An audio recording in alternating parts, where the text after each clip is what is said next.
আল্লাহ পাক রব্বুল আলামিন পবিত্র কালামুল্লাহর মধ্যে বলেন, ওয়ামা খালাকুতুল জিন্না ওয়াল ইনসা ইল্লা লিয়াবুদুন।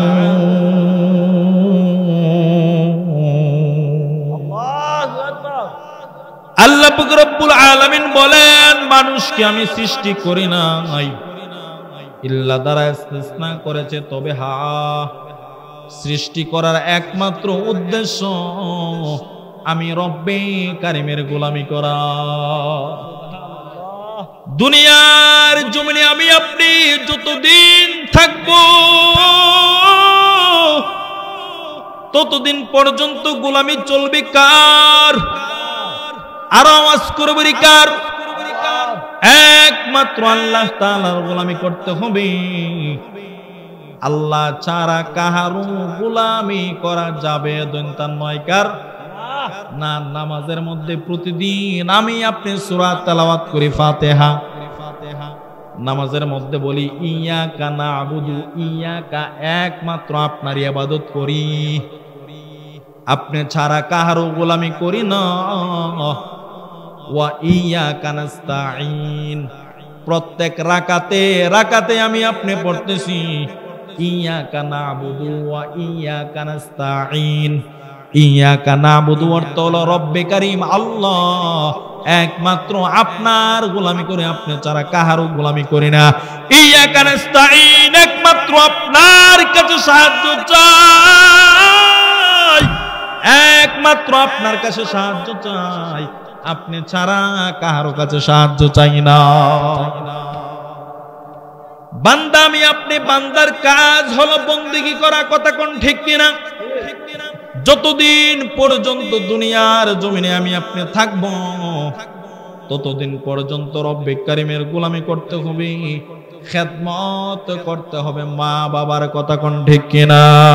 জান্নাতের চাবি আমার মা, ও মা গো, জান্নাতের চাবি আমার মা, জান্নাতের চাবি আমার মা, ও মা গো, জান্নাতের চাবি আমার মা।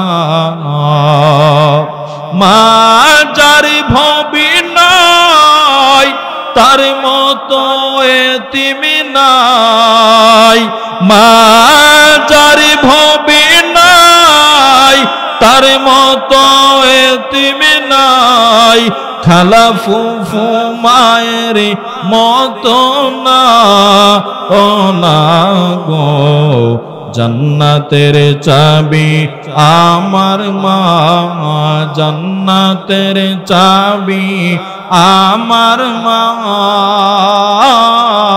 মা গো, জান্নাতের চাবি আমার মা, জান্নাতের চাবি আমার মা, ও মা গো, জান্নাতের চাবি। আমার নবী কি বলে জানেননি? আমার রাসূল বলেন, ও আমি করি নাই, করিতে পারি নাই, ও আমি সেবি নাই, সেবিতে পারি নাই, সেবিও আমার উম্মত, করিও মা বাবার খেদমত, করিও আমার উম্মত। জন্মের আগে পিতা মরিল, মাতা মরিল শিশুকালে, আমি এতিম গো, ও আমি দেখি নাই, দেখিতে পারি নাই, ও আমি দেখি নাই, দেখিতে পারি নাই, দেখিও আমার উম্মত, করিও মা বাবার খেদমত বাবাকে তোমরা কাবা জানিও মদিনা জানিও মাকে যদিও তারা কেহ বেঁচে থাকে আল্লাহু আকবার ও আমি সেবি নাই সেবিতে পারি নাই সেবিও আমার উম্মত করিও মা বাবার খেদমত মা বাবার মুখেতে যে সন্তান তুলে দিবে গো খানা তাতে খুশি রব্বান আল্লাহু আকবার বলি মা বাবার মুখেতে যে সন্তান তুলে দিবে গো খানা তাতে খুশি রব্বানা ও আমি করি নাই করিতে পারি নাই ও আমি দেখি নাই দেখিতে পারি নাই দেখিও আমার উম্মত করিও মা বাবার খেদমত চিৎকার মেরে আল্লাহু আকবার একদিন মুসা নবী আল্লাহ তাআলাকে জিজ্ঞাসা করে আল্লাহ আমি মুসা নবীর সঙ্গে কে জান্নাতে থাকবে আমার আল্লাহ কই মুসা রে তুমি মুসার সঙ্গে জান্নাতে থাকবে একজন কসাই আল্লাহু আকবার বলেন মুসা নবী বলে আল্লাহ আমি একজন নবী আমি আপনার সঙ্গে তুর পাহাড়ে আইসা কথা বলি আমার সঙ্গে একজন কসাই যাবেনি কি করে আমার সঙ্গে কসাই যাবে আল্লাহ তাআলা বলে মুসা রে আমি বললাম তোর সঙ্গে একজন কসাই জান্নাতে থাকবে ওই টাইমে মুসা নয় বলে আল্লাহ গো আমি এই কসাইয়ের সঙ্গে দেখা করতে চাই আল্লাহ তাআলা বলে যদি তুমি কসাইয়ের সঙ্গে দেখা করতে চাও তুমি শাহজাদাপুর বাজারের মধ্যে চলে যাও বুঝার জন্য বলতেছি বাজারের মধ্যে যাও যায়া দেখবা একটা কসাইয়ের কাজ করতেছে গোশত বিক্রি করে মুসা নবী আমার আল্লাহর ঠিকানা দেওয়া অনুযায়ী বাজারের মধ্যে চলে গেলেন বাজারের মধ্যে যে দেখে কসাই গোশত বিক্রি করে নরম নরম গোশত গুলো আলাদা করে প্যাকেটের মধ্যে রেখে দেই মুসা নবী বলে কসাই রে আমি আজকে তোমার বাড়ির মেহমান হতে চাই কসাই বলে আলহামদুলিল্লাহ অসুবিধা নাই আমার বাড়ির মেহমান আপনাকে কবুল করলাম কসাইয়ের কাজ কমপ্লিট করিয়া কসাই তাড়াহুড়া করে বাড়ির দিকে রওনা দিছে মুসা নবী পিছনে পিছনে হাঁটে কসাই তার বাড়ির মধ্যে গেল ঘরের ভিতরে ঢুইকা সর্বপ্রথম একটা বৃদ্ধা মহিলা একটা বৃদ্ধা মহিলা চৌকির মধ্যে শোয়া থেকে উঠাইলেন বসাইলেন গোসল করাইলেন মহিলার শরীরের মধ্যে তেল মালিশ কইরা দিলেন এই ফাঁকি দিয়া কসাইটা গোশতগুলো চুলার মধ্যে বসাইয়া দিছে গোশতগুলো পাকাইতেছি আর অপর দিক দিয়ে রুটি বানাইতেছি মার খেদমত করতেছি বৃদ্ধা মহিলারে একটা চেয়ারের মধ্যে বসায়া ওই কসাইটা বৃদ্ধা মহিলার চুলগুলো আশ্রয় দিতেছে রুটি বানায়া গোশত তরকারি পাকায়া রুটির ছোট ছোট টুকরা করিয়া মহিলার মুখের মধ্যে দেই, মহিলা খায়। কষাই মহিলার মুখের মধ্যে দেই, আর মহিলা খায়। খায় খায় আর আল্লাহর কাছে দোয়া করে, মালিক আমার সন্তান সারাদিন বাজারের মধ্যে কাজ করে, সারাদিন বাজারের মধ্যে কাজ করে, বাড়িতে আইসা কোনো রেস্ট নেই নাই। তাড়াতাড়ি করিয়া আমার জন্য গোশতগুলো পাকাইছে। আমি মার ময়লা কাপড়গুলো পরিষ্কার করিয়া আমি মাকে খাবার খাওয়াইছি। ও মালিক আল্লাহ, তোমার কাছে আমি বলি, এই জামানার পয়গম্বর মুসা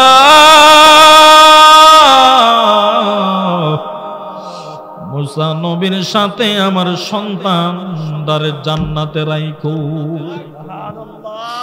এই দিক দিয়ে মুসা নবী দরজার মধ্যে দাঁড়ানো,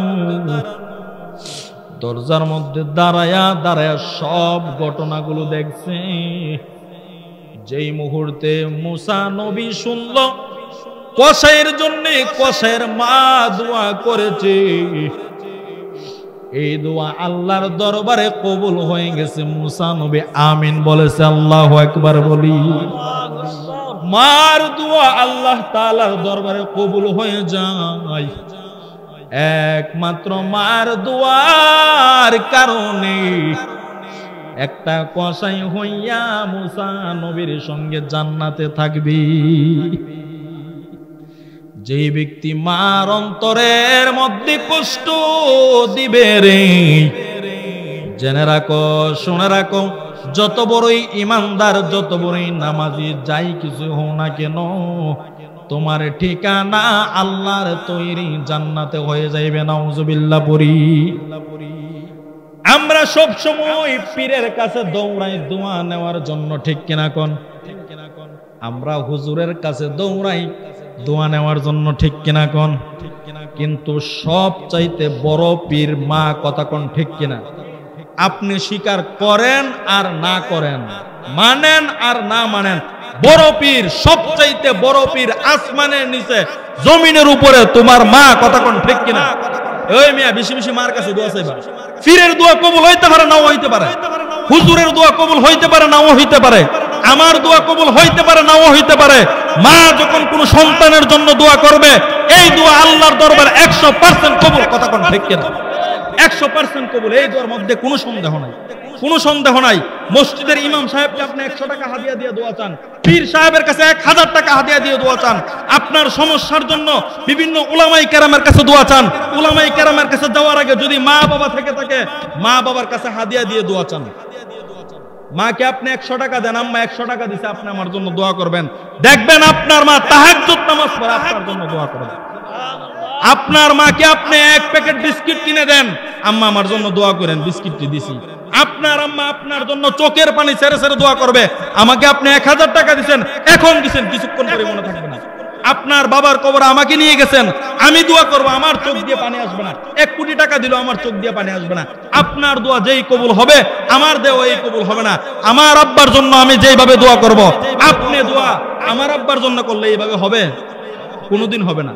এই জন্য বড় পীর ছিলেন, নিজের বড় পীর নিজের ঘরে। আল্লাহ রাসূল বলেন, আল জান্নাতু তাহতা আকদামি উম্মাহা, সব কিছু হলো, এ সন্তান শুনে রাখো, জেনে রাখো, জান্নাত হলো তোমার মার পায়ের নিচে। আল্লাহ রাসূল বলেন, হুমা জান্নাতুকা ওয়া হুমা নারুকা। আল্লাহ রাসূল বলতেছেন, মা বাবা তোমার জন্য জান্নাত, মা বাবা তোমার জন্য জাহান্নাম। সাহাবীরা জিজ্ঞেস করল, ইয়া রাসূলুল্লাহ, মা বাবা কিভাবে জান্নাত জাহান্নাম? আল্লাহ রাসূল বলেন, যদি তোমার মা বাবার খেদমত করতে পারো, মা বাবা যদি তোমার প্রতি সন্তুষ্ট থাকে, মা বাবা তোমার জন্য জান্নাত। আর যদি মা বাবার খেদমত না করতে পারো, মা বাবার অন্তর যদি তুমি কষ্ট দাও, মা বাবা তোমার কারণে, তোমার আচরণে, তোমার কথাবার্তায় কোনো কারণে যদি মা বাবা তোমার প্রতি অসন্তুষ্ট থাকে, তোমার জন্য জাহান্নাম। কথা কোন, ঠিক কিনা? এখন বুঝে ফেললাম, মা বাবা যদি আমার প্রতি সন্তুষ্ট থাকে, আমি জান্নাতে। আমল যদিও কম হয়, আমল যদিও কম হয়, মার দুয়ার বরকতে সুর ওলি হয়ে যাইব। মার দুয়ার বরকতে বাইজিদ বুস্তামি রাহিমাহুল্লাহ তাআলা কেন জানেন না নাম মার দুয়ার বরকতে আল্লাহর ওলি হইছে মা অসন্তুষ্ট যদি থাকে আপনার প্রতি একদম খাস বাংলা ওয়াজ করতেছি বুঝার জন্য বলতেছি মা যদি আপনার প্রতি অসন্তুষ্ট থাকে মনে রাখবেন শুনে রাখবেন নবীর সাহাবী মা অসন্তুষ্ট মরণের টাইমে কালিমা নসিব হইতেছেন কালিমা পড়তে পারেন আল্লাহ রাসূলের সাহাবী হযরত আলকামা রাদিয়াল্লাহু তাআলা উনি মৃত্যুর শয্যায় এই অবস্থা সাহাবায়ে কেরাম উনাকে কালিমার তালকিন দিতেছে উনার জবান দিয়ে কালিমা আসে সাহাবায়ে কেরাম রাসূলের কাছে খবর পাঠায় ইয়া রাসূলুল্লাহ ইয়া হাবিবাল্লাহ আপনার সাহাবী আলকামার জবান দিয়ে তো কালিমা আসছে এই কথা শোনার পর আল্লাহ রাসূল আলকামার বাড়িতে গেল কার বাড়িতে আমার আপনার নবী রাসূলের সাহাবী হযরত আলকামা রাদিয়াল্লাহু তাআলা আনহু বাড়ির মধ্যে গেলেন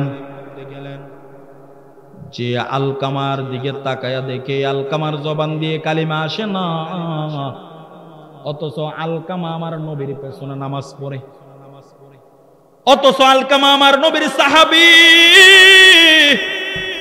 তারপরে জবান দিয়ে কালিমা আসতেছে না আমার রাসূল বলে কারণ কি আমার আল্লাহ জানায়া দিছে হাবিব যতই পিরাপিরি করেন না কেন কোনো কাজ হবে না তার মায়ের সঙ্গে সে বেয়াদবি করেছে নাউজুবিল্লাহ বলি হযরত আলকামা রাদিয়াল্লাহু তাআলা আনহু উনার মায়ের সঙ্গে বেয়াদবি করার কারণে মৃত্যুর টাইমে কালিমা নসিব হইতেছে না আল্লাহর রাসূল আলকামার মার কাছে চলে গেলেন গিয়ে বলে আলকামার মা তোমার সন্তান তোমার সঙ্গে বেয়াদবি করেছে আমি নবী বলতেছে তোমার সন্তানকে তুমি ক্ষমা করে দাও আলকামার মা বলে ইয়া রাসূলুল্লাহ ইয়া হাবিবাল্লাহ নবী আমি আমার আলকামাকে ক্ষমা করব না যে আলকামা আমার এতই কষ্ট দিয়েছে ছোট্টবেলা আলকামার বাবা দুনিয়া থেকে বিদায় হয়ে চলে গেছে আমি মহিলা যুবতী মহিলা আলকামার দিকে তাকায়া আমার পুরাটা জিন্দেগি শেষ করলাম আমার সন্তানের জন্য আমি দ্বিতীয় কোন বিবাহ বসি নাই গো নবী ইয়া রাসূলুল্লাহ ইয়া হাবিবাল্লাহ নবী আলকামার খেদমত করতে যাইয়া ছোট থেকে বড় করতে যাইয়া আমি দ্বিতীয় বিবাহ বসি নাই এই আলকামাস কি বিবি পাইয়া আমার অন্তরে কষ্ট দিয়েছি আমি আলকামাকে ক্ষমা করব না পায়ের নিচে হাত রেখে বলে যাই বিবি পাইয়া মা বাবার মনে কষ্ট দিও না কত মহব্বতের সন্তান কত ভালোবাসার সন্তান নিজে না খাইয়া মা তোমারে খাওয়াইছে নিজে না পইরা মা তোমারে পড়াইছে এই মা বাবার মনে তুমি কষ্ট দিও না বিবি পাইয়া যদি মার মনে কষ্ট দাও লিখে রাখো তোমার সন্তান ডাবল কষ্ট দিবে কথা কোন ঠিক কিনা চিন্তা করবেন আমি আমার সন্তানটাকে কতটুকু মহব্বত করি যারা বিবাহ করেছেন আমার সন্তানটাকে আমি যতটুকু মহব্বত করি তার চাইতে আমার মা বাবা কিন্তু আমার কম মহব্বত করতো না আমি আমার সন্তানকে মহব্বত করি আমার মাও তো আমার বাবাও তো আমার এইভাবে মহব্বত করত বিবাহর পর যদি আপনার স্ত্রী আপনাকে বলে আলাদা হয়ে যাও মার সঙ্গে থাকার দরকার নাই বাবার সঙ্গে থাকার দরকার নাই আপনি তাকে উত্তর দেবেন, আমার সন্তানদের জন্য হাজার হাজার টাকা আমি খরচ করি, আমার মা বাবার বেলায় এত হিসাব কিসের, এত হিসাব কেন?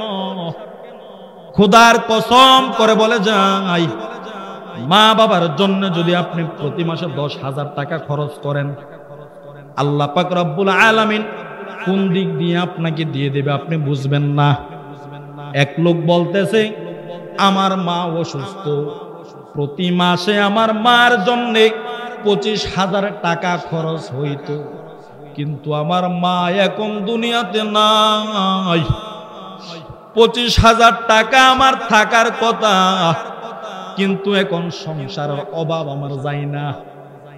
মা থাকতে মার জন্য প্রতি মাসে 25,000 টাকা আমি খরচ করছি, আজকে আমার অভাব যায় না, অভাব যায় না। মা আপনার জন্য দোয়া করবে, বাবা আপনার জন্য দোয়া করবে। সম হারায় আমরা বুঝি, মা হারায় আমরা বুঝি, বাবা হারায় আমরা বুঝি। ওয়াইসাল কারনির নাম কে না জানি? ওয়াইসাল কারনি আমার নবীর সঙ্গে দেখা করতে পারত। আল্লাহর রাসূলের কাছে চিঠি লিখছি, ইয়া রাসূলুল্লাহ, ইয়া হাবিবাল্লাহ, আমার তো মনে চাই, আমার মন কাঁদে আপনার নবীর সঙ্গে দেখা করতে, কিন্তু নবী আমার মা, আমার বৃদ্ধা মা, যেই মাকে রেখে আমি আপনার কাছে আসলে আমার মাকে দেখার মতো কেউ নাই। আমার মা, আমার নবী বলে ওয়াইসাল কারনি রে, তুই আমার সঙ্গে দেখা করার কোনো দরকার নাই, তুমি ওয়াইসাল কারনি তোমার মার খেদমত করো। আমার নবী থাকা অবস্থায় নবীর সাথে দেখা করার চাইতে মার খেদমতটাকে বেশি প্রাধান্য দিয়েছি। কেমন মার শান! আল্লাহ পাক রব্বুল আলামিন কুরআনে কারীমের সূরা লুকমানের 14 নম্বর আয়াতের মধ্যে বলেন, ওয়া ওয়াসাইনাল ইনসানা বিওয়ালিদাইহি হামালাতহু উম্মুহু ওয়াহনান আলা ওয়াহনিন। আল্লাহ তাআলা বলেন, তোমার মা তোমাকে গর্ভে কষ্ট করে রেখেছেন। কি করে? কষ্ট করে গর্ভের মধ্যে রেখেছেন। ওয়া ফিসালুহু ফি আমাইন, 2টা বছর দুধ পান করিয়েছেন। আল্লাহর রাসূলকে সাহাবাই কেরাম জিজ্ঞাসা করে, সাআলতু রাসূলুল্লাহ সাল্লাল্লাহু আলাইহি ওয়াসাল্লাম আইয়ুল আমালি আহাব্বু ইলাল্লাহি তাআলা ক্বাল as-সালাতু আলা ওয়াক্তিহা। আল্লাহর রাসূলকে সাহাবাই কেরাম বলে, ইয়া রাসূলুল্লাহ, ইয়া হাবিবাল্লাহ, নবী, আল্লাহ তাআলার দরবারে সবচাইতে পছন্দনীয় আমল কোনটা? আল্লাহর রাসূল বলে, as-সালাতু আলা ওয়াক্তিহা, সঠিক টাইমে নামাজ আদায় করা। ওয়া বিররুল ওয়ালিদাইন, মা বাবার খেদমত করা। আরেক দিক দিয়ে হাদিস শরীফ আসছে, সাআলতু রাসূলুল্লাহ সাল্লাল্লাহু আলাইহি ওয়াসাল্লাম মান আহাক্কুন নাস বিহুসনি সুহবাতি ক্বালা উম্মুকা। সাহাবায়ে কেরাম জিজ্ঞাসা করে, ইয়া রাসূলুল্লাহ, ইয়া হাবিবাল্লাহ, নবী, খেদমত করার দিক দিয়ে কার খেদমত বেশি করব? আমার নবী বলে, তোমার মার। দ্বিতীয়বার তারপরে কার? বলল তোমার মার। তারপরে কার? বলল তোমার মার। তারপরে কার? বলল তোমার বাবার। 3 বার মার কথা বলেছে, চতুর্থবার আমার নবী বাবার কথা বলেছে। 3 বার মার কথা বলার কি কারণ জানো নি? 3টা কষ্ট যেই মা করে, বাবা এই 3টা কষ্ট করতে পারে না। 3টার মধ্যে 1 নাম্বার, সর্বপ্রথম বাচ্চা গর্ভে রাখে কে? মা না বাবা? মা। গর্ভের মধ্যে রাখে মা, বাবা রাখে?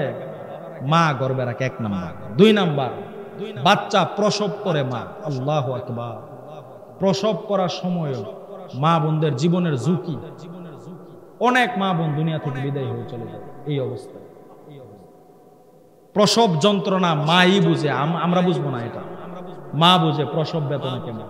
তৃতীয় নাম্বার, সন্তানকে 2টা বছর দুধ পান করে, 2 বছর দুধ পান করাইতে যায়। আল্লাহু আকবার।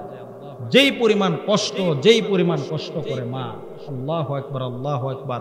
এমনও অনেক রাত্রি চলে যায়, সারা রাত্রির ভিতরে এক মুহূর্ত মা ঘুমাইতে পারে না। ঠিক কিনা কোন? সারা রাত আমি সন্তানকে নিয়ে মা সজাগ, সারা রাত আমাকে কুলে নিয়ে মা দাঁড়িয়ে আছে, মা ঘুমাইতে পারে না। পাশের বাড়ির মানুষ পর্যন্ত আমার কান্নার আওয়াজে ঘুমাইতে পারে না, এমন হয় কি হয় না? সারা রাত মা দাঁড়ায় আছে, সারা দিন মা কাজ করে, এমন অনেক দিন চলে যায়। তো আমি বাবা এই কষ্ট বুঝবো না, মা একমাত্র বুঝে। কথা কোন ঠিক কিনা? এই 3টা কষ্ট মা করার কারণে আল্লাহ রাসূল 3 বার মার কথা বলেছে, 1 বার বাবার কথা বলেছে। আল্লাহু আকবার বল। এই জন্য মা বাবার খেদমত করতে রাজি আছি ইনশাআল্লাহ। হযরত আলকামা রাদিয়াল্লাহু তাআলা আনহু যেই ঘটনাটা বলতেছিলাম, আলকামার মা কি আমার নবী বলে, আলকামার মা, তোমার সন্তানকে যদি তুমি ক্ষমা না করো, আগুন দিয়ে জ্বালায়া দেব, আগুন দিয়ে আমি জ্বালায়া দেব। সাহাবায়ে কেরামদেরকে অর্ডার করলেন, তোমরা লাকড়ির ব্যবস্থা করো। লাকড়ি এনে রাখলেন, আগুন জ্বালাইলেন। আলকামার মা বৃদ্ধা মানুষ, বৃদ্ধা মহিলা। ওই টাইমে আলকামার মা নবীকে জিজ্ঞাসা করে, ইয়া রাসূলুল্লাহ, নবী, আমার সন্তানকে কি আসলে আপনি আগুন দিয়ে জ্বালায়া দিবেন? আমার নবী বলে, আলকামার মা রে, যদি তুমি তোমার সন্তানকে ক্ষমা না করো, তোমার সন্তান মারা গেলে জাহান্নামের মধ্যে যাইবে। জাহান্নামের আগুনে জ্বলার চাইতে দুনিয়ার আগুনে তার জ্বালায়া দেব। আলকামার জবান দিয়ে কিন্তু কালিমা আসতেছে না। আমি আপনি মরণের টাইমে অনেকেই চিন্তা করি, আকাঙ্ক্ষা মনের মধ্যে বাসনা। নারে তাকবীর, প্রধান অতিথির আগমন। এই মা সময় রেস্ট নিবে। আমার আপনার নবী বলেন, আলকামার মা, তুমি যদি আলকামাকে ক্ষমা না করো, আলকামাকে আগুন দিয়ে জ্বালিয়ে দেব। সবাই পড়ি, মরণের চিঠি যখন আসবে আমার, কালেমার তালকিন দিও বারে বার। মরণের চিঠি যখন আসবে আমার, কালেমার তালকিন দিও বারে বার। মনে ভরে দেখিব চেহারা তোমার, ডেকে লাও রোজা তোমার। রাসূলুল্লাহ, কি উপায় হবে আমার, ওই মদিনার পথের দুলি। মা কি তামামি পেলে সুরমা বলি, ওই মদিনার পথের দুলি। মা কি তামামি পেলে সুরমা বলি, ফিরে পেত দুনয়নে নূরেরি আদার। ডেকে লাও রোজা তোমার। রাসূলুল্লাহ, কি উপায় হবে আমার, হাবিবুল্লাহ, কি উপায় হবে আমার। চিৎকার মারে বলে আল্লাহু আকবার। আলকামার মা বলে ইয়া রাসূল আল্লাহ নবী, আপনি কি আসলে আমার আলকামাকে জ্বালায়া দিবেন? আমার নবী বলেন হো আলকামারে জ্বালায়া দেব। আগুন ধরাইছি, লাকড়ির মধ্যে আগুন জ্বালায়া দিছি। আলকামার মা বলে ইয়া রাসূলুল্লাহ নবী গো, আমি মা আলকামারে 10টা মাস পেটের মধ্যে রাখছি, 2টা বছর দুধ পান করাইলাম। আলকামারে কত কষ্ট করে আমি লালন পালন করলাম। আপনি যদি আলকামাকে আমি মার সামনে আগুন দিয়া জ্বালায়া দেন, আমি মা সহ্য করতে পারব না। আমি আমার আলকামাকে মাফ করে দিলাম। যেই মাত্র মা আলকামাকে ক্ষমা করে দিলেন, ক্ষমা করার সাথে সাথে আলকামার জবান দিয়ে কালিমা নসিব হয়ে গেল। কি শিক্ষা পেলাম? মা বাবার সঙ্গে যদি বেয়াদবি করি, মরণকালে কালিমা নসিব হবে? কালিমা নসিব হবে না। কালিমা নসিব যদি না হয়, কালিমা যদি না পড়তে পারেন, ঈমান নিয়ে যদি না মরতে পারেন, ঠিকানা কোথায় হবে? জান্নাত না জাহান্নাম? জাহান্নাম। এই জন্য বুঝেন, যত কিছুই করেন মা বাবার মনে কষ্ট দেন না, মা বাবার খেদমত করেন। আজকের যে মাহফিলটা, ইসালে সওয়াবের মাহফিল, আউলিয়া কেরামদের মাহফিল। আউলিয়া কেরাম কি আল্লাহ তাআলার ইবাদত করে না বাদ দিয়া? আল্লাহর ওলি কি নামাজ পড়া না না পড়া, রোজা রাখা না না রাখা? কোন ব্যক্তি যদি আল্লাহর ওলি তো নামাজ লাগে না, নামাজ পড়ে কি করবা? নাউজুবিল্লাহ পড়ে। হে কি আল্লাহর ওলি? শয়তান কি? যেই লোকে বলবে নামাজের কোনো প্রয়োজন নাই, নামাজের দরকার নাই, হে মুসলমান না। কথা কোন ঠিক কিনা? নামাজ না পড়ে আল্লাহর ওলি হইতে পারে না। গাঞ্জা খায় আল্লাহর ওলি হইতে পারবে না। যদি আল্লাহর ওলি হতে চাও, আমার আপনার নবী যেই পথ দিয়ে গেছেন, যেই মত দিয়ে গেছেন, এই পথ মতের উপর যদি থাকো, তাহলে তুমি আল্লাহ তাআলার ওলি হতে পারবে। আর নিজের মন গড়া জিন্দেগি করে আল্লাহর ওলি হইবা, গান গায়ে আল্লাহর ওলি হয়ে যাবে গা, বেলা বাজায় আর ঢোল বাজায় আল্লাহর ওলি হয়ে যাবে গা। দেখবেন বড় বড় নর্তকী উড়িশ মাহফিলের মধ্যে গানের আয়োজন করে, নাচানাচির আয়োজন করে, নর্তকী দিয়া গানের আসর বসে। নাউজুবিল্লাহ পড়ি। ওই মিয়া এটি দেখবেন আবার হুজুর আর চ্যালেঞ্জ দেয়, যদি কোনো মোল্লা ফারো আয়ো, গান বাজনা যে হারাম, আয়ো প্রমাণ করে দিয়া যাও, কোরআন হাদিসটা দেখাই দিয়া যাও গান বাজনা যে হারাম।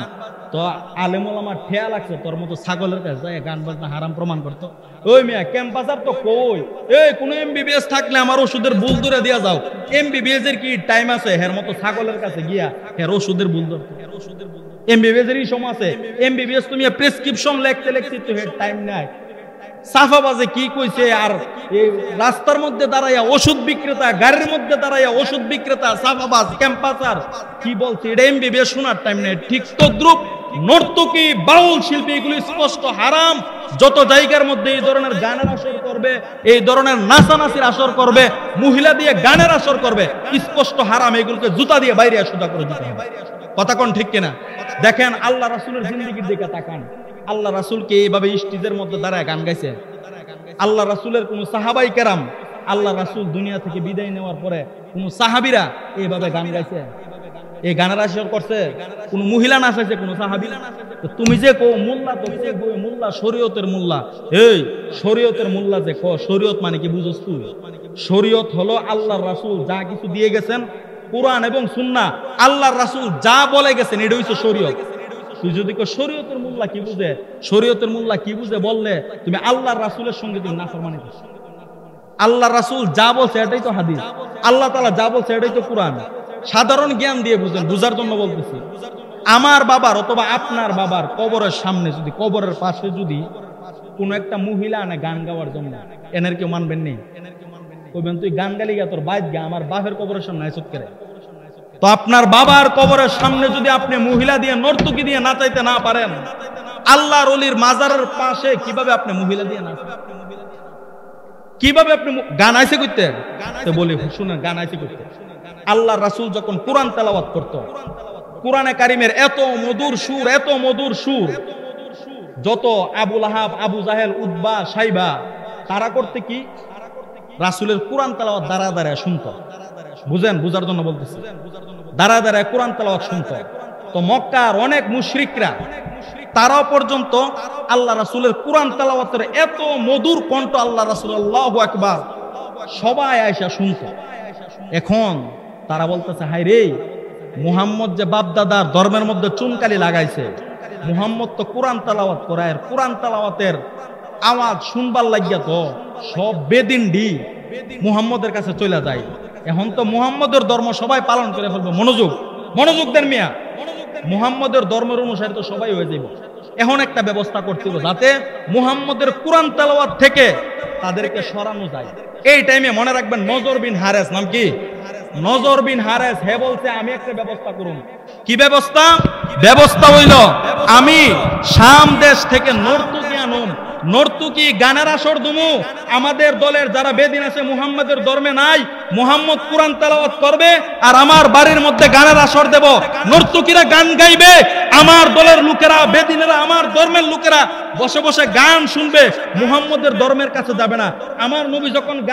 আমার নবী যখন কোরআন তেলাওয়াত করত, নজর বিন হারেস নর্তুকি ভাড়া করে গান গাওয়ার জন্য এনেছে, যাতে করে মানুষগুলো কোরআন তেলাওয়াত না যায়, মানুষগুলো যেন গানের মধ্যে এসে বসে থাকে। এই জন্য গানের ব্যবস্থা করছে। ঠিক তদ্রুপ যত জায়গার মধ্যে গান হইব, দেখবেন গানের শিল্পীটি নামাজ পড়ে, গানের শিল্পীটি নামাজ পড়ে না। নামাজ দেখি করুন, নামাজ কি? নামাজ নাই, তারা নামাজকে অস্বীকার করে, নামাজ নাই, দাড়ি পর্যন্ত রাখে না। ওই মেয়ে আপনি ইডিরে বড় বড় মৌলানা মনে করে। গান কোথায় থেকে আসছে? কোরআনের আওয়াজ বন্ধ করার জন্য এই গান আসছে। ওই মিয়া, যারা গান শুনে, যারা গান শুনে তাদের দিল মইরা যায়।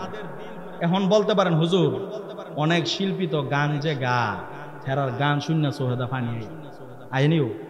অনেক শিল্পী গান গা, মহিলা শিল্পী দেখছি গান গাইতেছে, কানতেছে। হুজুর আপনারা যেমন ওয়াজ করে মন নরম করুন, আমরাও গান গাইলেও মানুষের মন নরম হয়, গান গাইলেও মানুষের মন নরম হই। তো শুনেন, আল্লাহর রাসূল যে, আল্লাহ তাআলা যে পর্দার বিধান, পর্দা করা ফরজ করে দিছে, পর্দা করা ফরজ। আপনি যে মহিলাটা দেখতেছেন, এটা তো মহিলা দায়ুস মহিলা, এই মহিলাকে দেখাও তো আপনার হারাম, আবার গান শুনবেন কেন? দলিল তো বিচারেন, নিজের জ্ঞান দিয়া শুনেন। আল্লাহ রাসূলের জামানায় যেমনি ভাবে নজর বিন হারেস গানের আসর বসাইছিল কোরআন থেকে মানুষকে দূরে রাখার জন্য, ঠিক তদ্রুপ যত জায়গার মধ্যে গানের আসর হই, তত জায়গার মধ্যে শিল্পীদের কথা হলো কোরআন শোনার দরকার নাই, গান শুনলেই সওয়াব হবে। নাউজুবিল্লাহ। আল্লাহ তাআলা স্পষ্ট হারাম করে দিয়েছেন।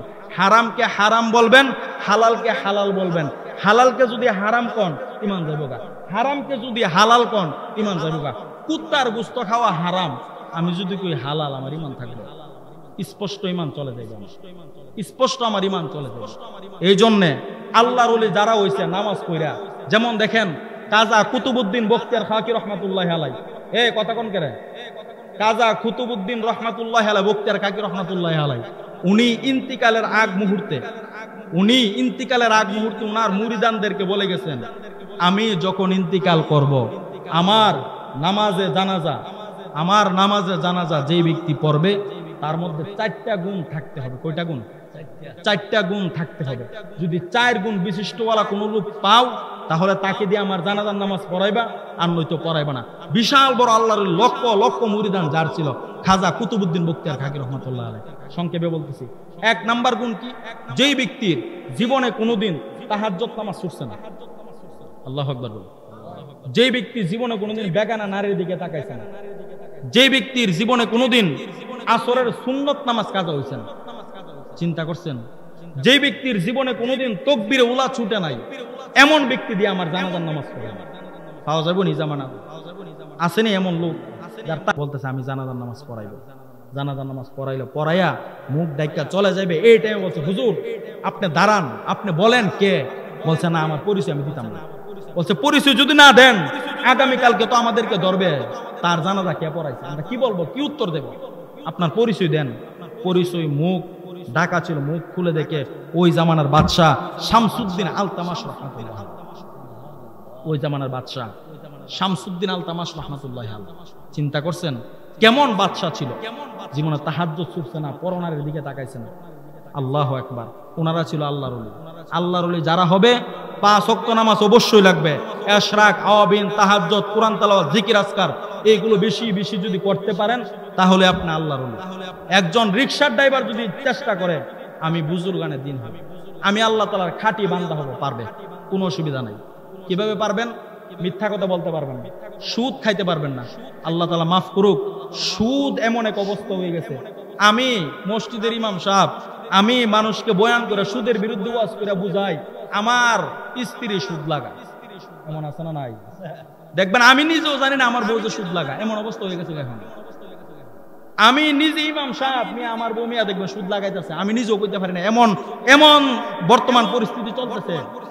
আপনি মুসল্লি সাহেব 5 ওয়াক্ত নামাজ পড়েন, বিসমিল্লাহ বিসমিল্লাহ করেন, কিন্তু দেখবেন আপনার স্ত্রী সুদ লাগে। খবর লইবেন, খবর রাখবেন, স্ত্রীকে জিজ্ঞাসা করবেন।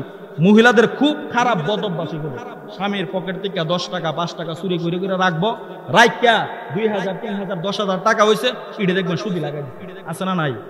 কথাগুলো খারাপ লাগতেছে, এগুলো বুঝতে হইবে, এগুলো বলতে হইবে। এগুলো যদি না বলি আল্লাহ তাআলা হাসরের ময়দানে আমার জিহ্বা কাটতে লাগবে আগুনের কেসি দিয়ে। আপনার স্ত্রী যে সুদ লাগা কি জানেন না? আরে জামাই সংসারের উন্নতিকরণ লাগছে না, নাউজুবিল্লাহ বলি। জামাই সংসারের উন্নতি করে, আবার এই মহিলা তো লাগা ওই এর যে একটা বিয়া দিছে সুলফুর, হিডাটে হয় না সুদি লাগা, আছে না নাই? বিয়া দিছে জিরে সরাইল, জিরে কো জি কিছু টিয়া পয়সা আমার কাছে দিস, দিলে টিহাড়ি বাড়াইছে রে দু মনে, জিও কো হ্যাঁ আম্মা ঠিক আছে, আপনি তো বালা বুদ্ধি দিছুন। জিও মনে করে জামাইতে চুরি করা আরম্ভ করে দেয়। জামাইয়ের ফকর 2000 টাকা টুকা এনতে 5 টাকা 10 টাকা রাখতে রাখতে কিছু জমা আম্মা নিন 3000 টাকা দিছি, কেউ যদি আয়া দিয়া দিহুন দিছে 3000 রে, 3000 টাকা 30,000 টাকা বানাই দিছে। আর মা দেখুক কামেল ফি, কেউ এটা করতে বানা। স্পষ্ট সুদ, কথা কোন ঠিক কিনা? সুদ খাইবেন, যত ধরনের ইবাদত করেন না কেন, কোন ইবাদত আল্লাহ তাআলার দরবারে কবুল হবে না। সুদ এমন এক অবস্থা হয়ে গেছে, সুদের ওয়াজ না কি ওয়াজ করব, আল্লাহ তাআলা মাফ করুক। প্রত্যেকটা ঘরে ঘরে ঘরে ঘরে সুদ ঢুকে গেছে। 5 ওয়াক্ত নামাজ পড়ে মহিলা, 5 ওয়াক্ত নামাজ পড়ে মহিলা সুদি লাগা, কল্পনাও করতে পারবেন না। কথাগুলো খারাপ লাগতেছে। সুদি লাগাও কেমনে জানেন নি? সুদি লাগানোর সিস্টেম হইল আছে আপনার কাছে, হ্যাঁ আছে, আমার না আরেকজনের। কার? আরেকজনের। এটা আমরা কইলাম ইতাকে, ইতানের ধারে কাছে নাই। তুমি বিপদে পড়ছো দেখে আমি আইন না দিতারম, কিন্তু নাম কোন যাইতো না। টাইম মতো গেলাম দেলান লাগবো। এই মিয়া সুদ এমন এক গুনাহের কাজ, আল্লাহ তাআলা মাফ করুক, নাউজুবিল্লাহি মিন যালিক। হাসরের ময়দানে আল্লাহ তাআলা বলে, এ সুদখোর তুই আমার সঙ্গে যুদ্ধ কর। আল্লাহ তাআলার সঙ্গে যুদ্ধের আহ্বান দিবে। আল্লাহ তাআলা যদি হাসরের ময়দানে কর তোর সাথে আমি যুদ্ধ করুম, আমার অবস্থা কি হইব? আমার অবস্থা কি হইব? বর্তমানে তো মানুষ, হ্যাঁ অবশ্যই যেই ব্যক্তি সুদ খাবে, যেই ব্যক্তি সুদ দিবে, যেই ব্যক্তি সুদের সাক্ষী থাকবে, যেই ব্যক্তি সুদ লেখবে, সারাটা সমান গুনাহ, এক সমান গুনাহ। যে সুদ খাইবে, যে আন্না দিবে, যে দিবে নিবে, যে সুদের সাক্ষী হইব, যে সুদের লেখবে, সমান গুনাহ। কিস্তি, কিস্তি তোলা হারাম। সুদ কি? সুদ, কিস্তি তোলা হারাম। সুদ বাড়ির বয়ান দিকে এজন্য বলতে, বাড়ির মাহফিল তো এজন্য বাড়ির মানুষ বলতে, কিস্তি তোলা একদম হারাম হারাম হারাম। কিস্তিরে কেউ যদি হালাল মনে করে ইমান যাবো গা, কি যাবো গা? ইমান যাবো গা। এখন কইতে পারেন যে আমার 10 লাখ টাকা ঋণ, কিস্তি তুললাম 10 লাখ টাকা, তুললা ঋণ দিয়া দেবো, আস্তে আস্তে কিস্তি দেবো। হ্যাঁ এই নিয়ত করছেন, দেখবেন আপনি কিস্তি দিতে গিয়ে আপনার তো পাগল হইবেন, ঘরতে পারেন পাগল হইয়া, তারপর আপনার ঋণও যাইতো না, সারা জীবন ঋণ লাগিয়ে থাকবো, ঋণ লাগিয়ে থাকবে। এখন কইতারেন হুজুর কি করুন, মানুষ তো হাওলাত দেয় না। বর্তমান সমাজে যার কাছে ইমাম সাহেবের হুজুর দিন না, ইমাম সাহেব একটু বাড়ায় সারায় দেলাই, ইমাম সাহেবই কত, কার কাছে যাবো? সবাই তো সুখ আল্লাহ তাআলার কাছে। আপনি কার কাছে কোন? আল্লাহ তাআলার কাছে। আমি আল্লাহ বড়ই অপরাধী, আল্লাহ আমার অনেক টাকা ঋণ, আমি কি করবো? আপনি একটা ব্যবস্থা করেন। তাহাজ্জুদ নামাজ পড়া পড়ে আল্লাহ তাআলার কাছে বলেন, আল্লাহ তাআলা এমন জায়গা থেকে আপনার ব্যবস্থা করে দেবে আপনি কল্পনাও করতে পারবেন না। কথা কোন ঠিক কিনা? আল্লাহ তাআলা আপনাকে ফর্মুলা শিখাই দিছে, ইয়া আইয়ুহাল্লাযীনা আমানুস্তাঈনু বিস-সাবরি ওয়াস-সালাহ ইন্নাল্লাহা মা'আস সাবিরিন। হে ঈমানদাররা, ইস্তাঈনু আমার কাছে সাহায্য চাও, বিস-সাবরি ওয়াস-সালাহ। যেই কোনো মুসিবতের মধ্যে পড়ছো, যেই কোনো সমস্যার মধ্যে পড়ছো, সর্বপ্রথম ধৈর্য ধারণ করো। কি ধারণ করো? ধৈর্য ধারণ করো। দ্বিতীয় নাম্বার সালাত আদায় করো। ধৈর্য এবং সালাত দুই জিনিসের সমন্বয়ে যদি আমি আপনি আল্লাহ তাআলার দরবারে সাহায্য চাইতে পারি, আল্লাহ তাআলার ওয়াদা, আল্লাহ তাআলা আপনাকে সাহায্য করবে। আমার কোটি টাকা ঋণ যদি আমি দেখতে পারি, আমার আপন ভাই পর্যন্ত আমার কাছে নাই, আমার আপন মানুষগুলো পর্যন্ত আমার ঋণের ব্যাপারে কোনো কিছু জিজ্ঞাসা করে না, আমি কিভাবে দেব? আল্লাহ তাআলার কাছে বলেন, আল্লাহ তাআলা ব্যবস্থা করে দেবে। কে ব্যবস্থা করবে? আল্লাহ তাআলা ব্যবস্থা করবে। আল্লাহ তাআলার কাছে বলেন, আল্লাহ তাআলার কাছে কি কোনো কিছুর অভাব আছে? অভাব নাই। আমাদের দেশে অনেক মানুষ আছে দেখবেন, আল্লাহ তাআলা মাফ করুক, জুতা পাও দিয়ে আড়ে, কোনো কাম কাজ কিচ্ছু নাই। কি রে, হেও তো সুন্দর করে চলে কেমনে? সুদের ব্যবসা, নাউজুবিল্লাহ। কি এর ব্যবসা? সুদের ব্যবসা। সুদ কোনোদিন ব্যবসা না। সুদ মানে হারাম, সুদ শুধু। এটা ব্যবসা করেন না, সুদ শুধুই কইবেন। কইবেন হ্যাঁ সুদের কাম করে, হ্যাঁ সুদ খা। সুদখুরের জন্য সমাজের মধ্যে গজব নাজিল, সুদখুরের জন্য দেশের মধ্যে গজব নাজিল। সুদখুরের জন্য বন্যা হই, সুদখুরের জন্য বৃষ্টি হয় না, অনাবৃষ্টি হই, যত আযাব গজব আছে সবকিছু সুদখুরের জন্য। এলাকার মধ্যে তো সুদখুর কয়েকটা থাকে, এই এলাকাতে আল্লাহ তাআলার গজব একটার পর একটা লাগিয়ে থাকে, লাগিয়ে থাকবো। ঠিক করুন কেমনে? সুদখুরকে বুঝাইবেন, ভাই সুদ খাইও না, কাম করো, কাজ করো, কাজ করো, আল্লাহ তাআলা ব্যবস্থা করে দিবে। আর একটা কথা মনে রাখবেন, যারা সুদ খায় তারা, তাদের বংশের লোকেরা শেষ বয়সে ভিক্ষা করবে। কি করবে? কি করবে? ভিক্ষা করবে। কেন ভিক্ষা করবে? কেন ভিক্ষা করবে? এই যে সুদের টাকাটি খাইছে, সুদের টাকা যে খাইছে, স্পষ্ট কিতাবের মধ্যে লেখছে।